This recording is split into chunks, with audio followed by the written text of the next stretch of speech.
Hello, my wonderful computer science students. Welcome to another lesson in Unit 1, using objects and methods. In Lesson 4 today, we are going to be going over casting and range of variables. So we just came off of a few lessons talking about data types and how we have different containers for different data types. We're going to expand on that idea a little bit more today and talking about certain limitations of those data types. The objective today is from 1.5 in the AP CSA CED, just talking about casting and range of variables. Okay, so let's jump in and get started. So we've said how each container of a data type that we create is finite, and specifically with the integer container that we work most often with in this class, it is finite. There's only a certain range of values that it can hold. Integer values in Java are stored using 4 bytes or 32 bits of memory. And if you've never worked in binary, that's okay. You don't have to know binary for this class, but it is a finite amount of memory. Okay, so whenever an integer value is created, it sets aside that specific space in memory for the integer value. So whether you're storing a 0 or you're storing, 50 million, the bit range is that's set aside is the same for all of it. Okay, so because there are certain limitations, it's good to know what those limitations are.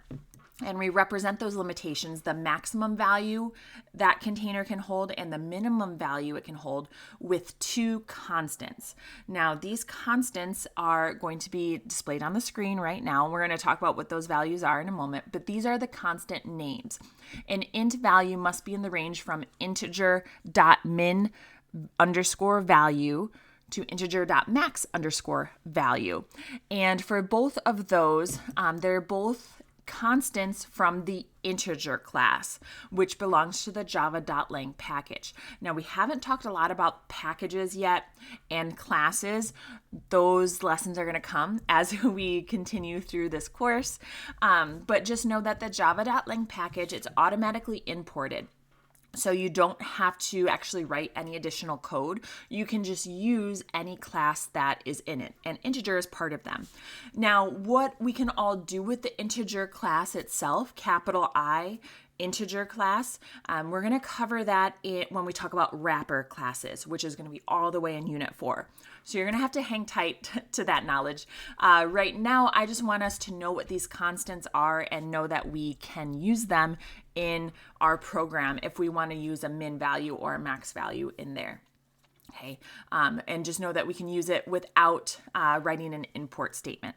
Okay, so these are constant values. So what happens is we use the class name, so in this case integer, and then we do the dot notation, and then after it we have the name of the constant variable, so max value or min value there.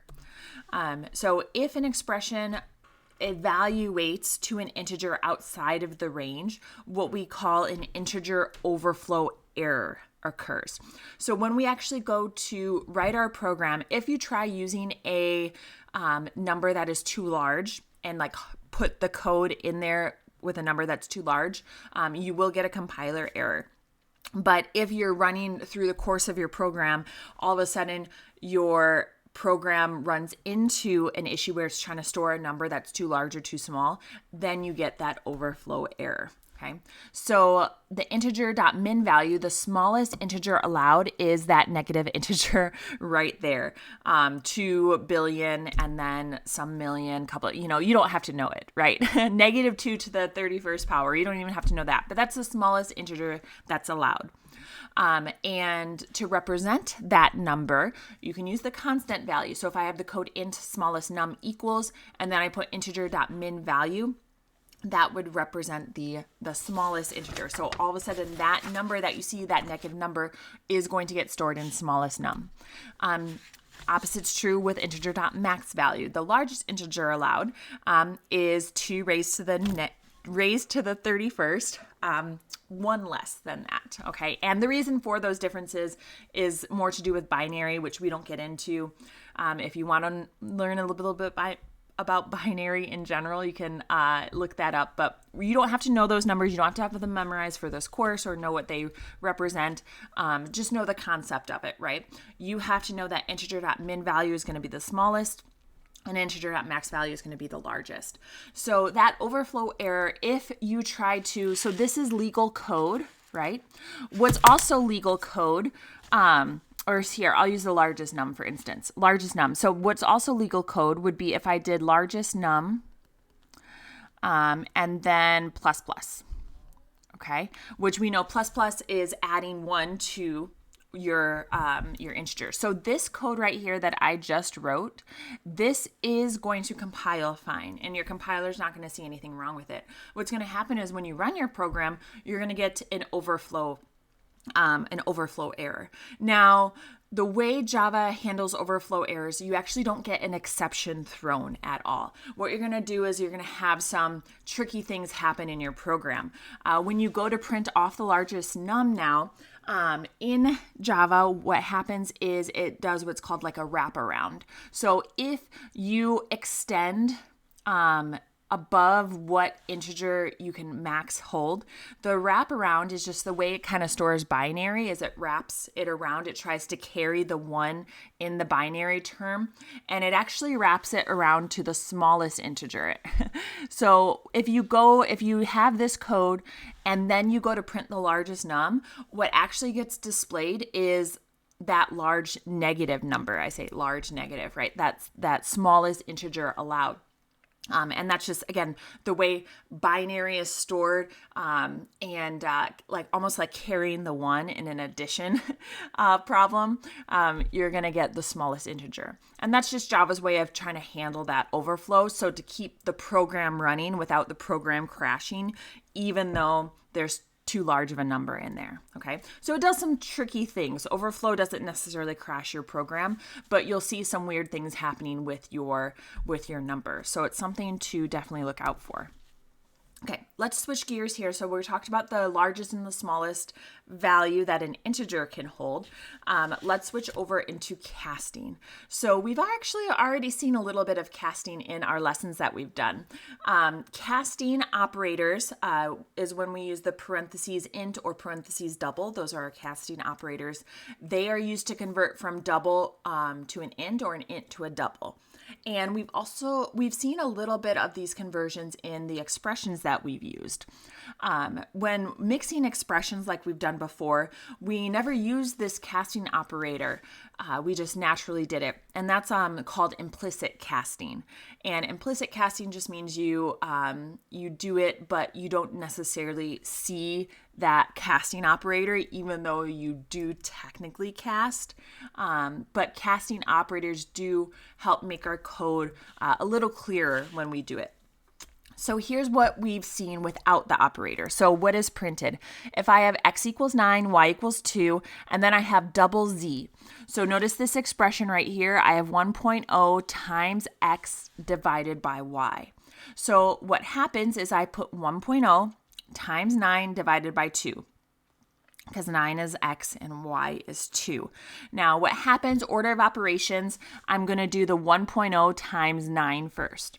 Okay? And remember, when I mix data types, the less complex gets promoted. So the 9 is going to get promoted to a double, and then I say whole expression, but that little expression in there becomes a double. So that's 9.0. So 9.0 divided by 2, same thing happens. When I mix the double and the int, the 2 gets promoted to a 2.0, and I actually have double division, which is going to result in a 4.5 getting stored in Z and a 4.5 getting printed off. Okay, so a 4.5 gets printed. That's the answer here. So this is casting without the operators, and it is, again, an implicit cast.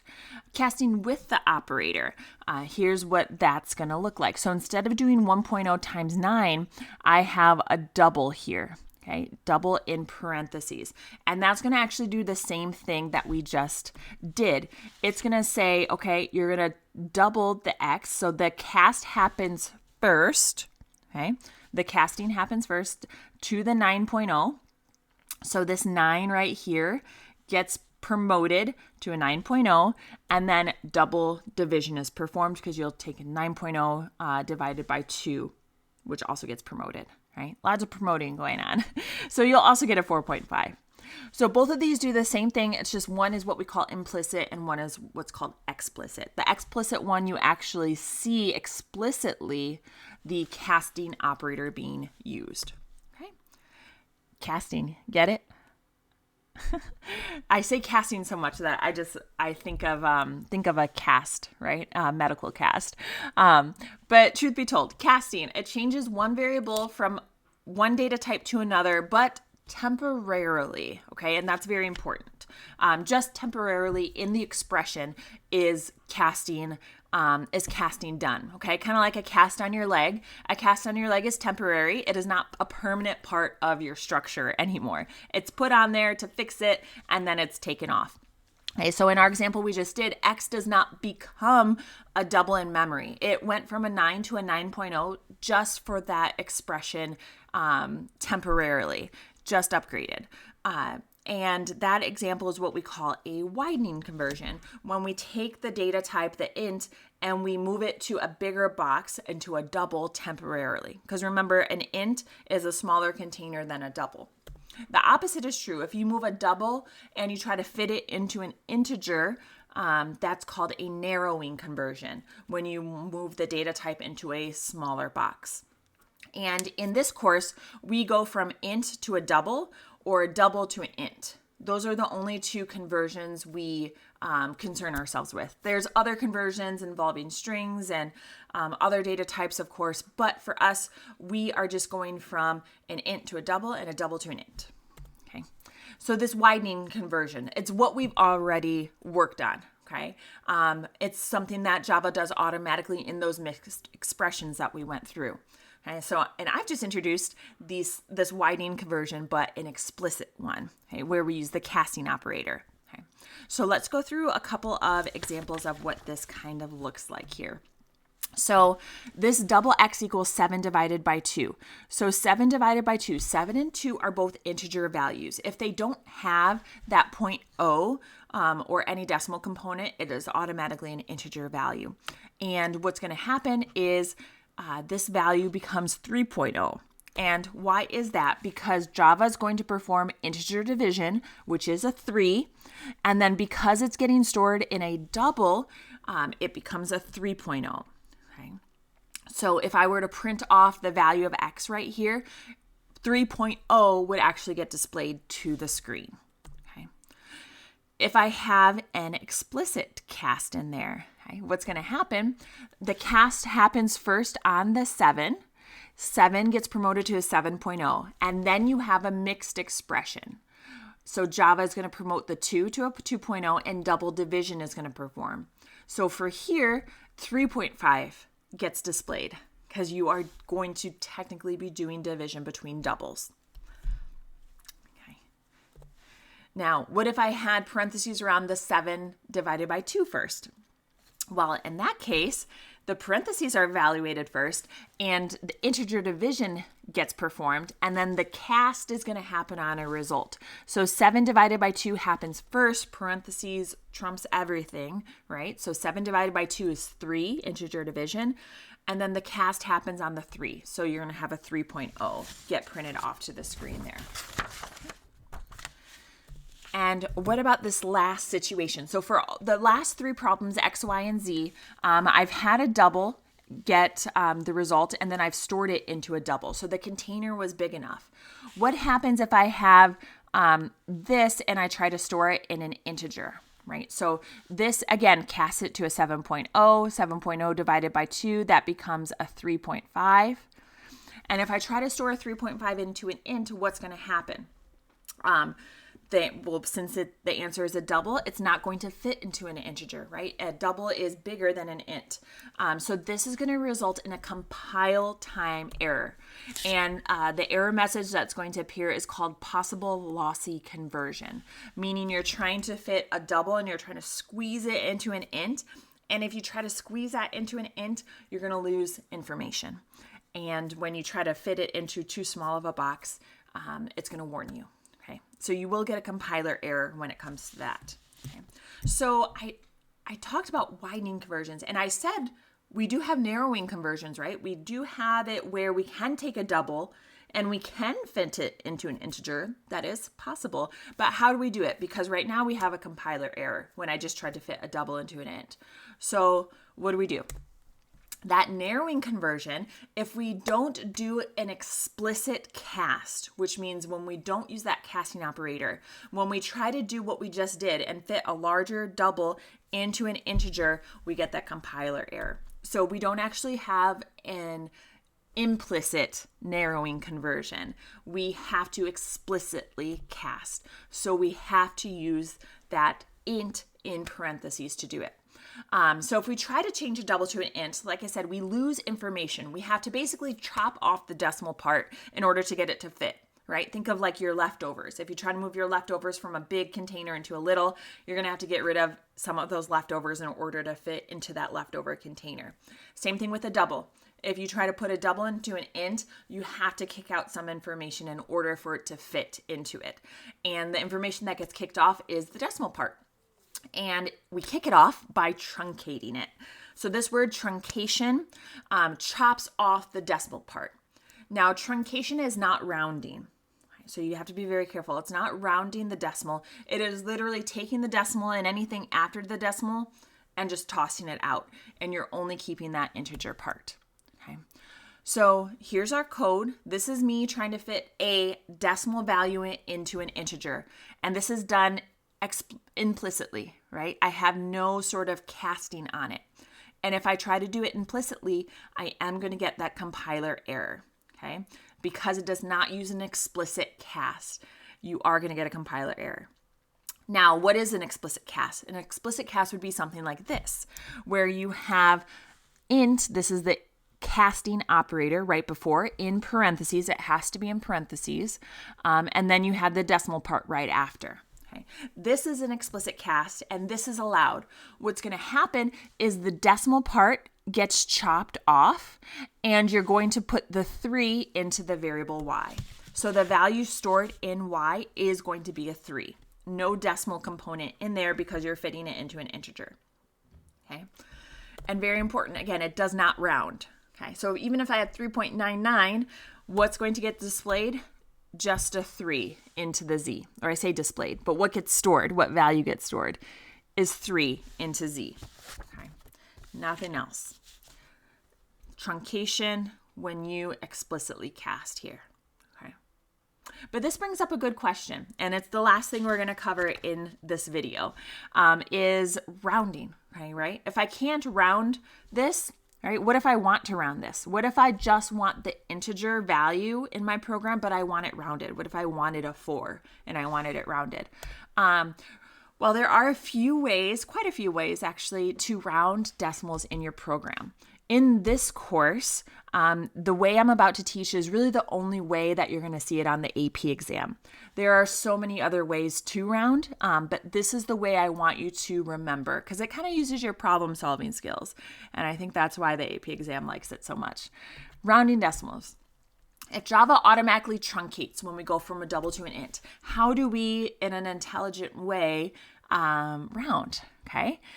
There's some methods, and we're going to talk about methods actually in the next lesson. We haven't really talked anything about methods yet, but we're going to talk about methods. There's a few ones that could help us round, but there's actually just an easier integer trick I want you to remember. Okay. So if I have the double value equals 3.7, and let's say I want that to be rounded. I want a 4. I want it to be rounded correctly. So remember, correctly is anything with a 0.5 or higher gets rounded up, and anything with anything less than a 0.5 is rounded down. So to round this correctly, what I'm going to take is I'm in parentheses. I'm going to take that value plus 0.5. Okay. And then I'm going to do an explicit cast, and I'm going to store that value in my int. Okay. And I'm going to tell you this rounds it correctly. Okay. And why does it round correctly? Well, inside parentheses there, 3.7 plus 0.5 is going to give me 4.2. Okay. So 4.2 happens in parentheses. And then when it's truncated, it's going to explicitly cast down, right? Because the truncation just cuts off this point too. So my int will be a 4, which properly rounds 3.7. Okay. So adding 0.5 is going to round for us. Adding 0.5 and then casting is what's going to round for us. And it's going to work either way. Okay, I'm telling you, even if you want to round down. So 3.3, if we wanted to round 3.3, we would want to round it down to a 3, right? That's how we think when we're looking at that. How do we tell the computer that? We still add 0.5 because adding 0.5 to 3.3 becomes 3.8, which is then truncated. So again, the 0.8 gets chopped off and my int becomes 3, which again properly rounds that 3.3. Okay. So whenever you want to round a decimal, no matter if you might not even know, do I round up? Do I round down? I don't know. I just know I want to round this decimal correctly. No matter what, you will always take that value, add 0.5, and then explicitly cast. Okay. So you will always do this in order to round. Fun integer trick, right? Being clever with our integers. Again, I'll show you some other rounding techniques if you want, but this is the one I want you to remember for the AP exam and for a lot of the projects that we do in this class. Okay. And that brings us to the end of the video on casting and the range of our integer values. So I appreciate you guys sticking around with me. If you liked this video, please hit the like button, if I can say it properly. Please hit the like button and subscribe to my YouTube channel for more AP CSA content. Until then, I will see you in the next video.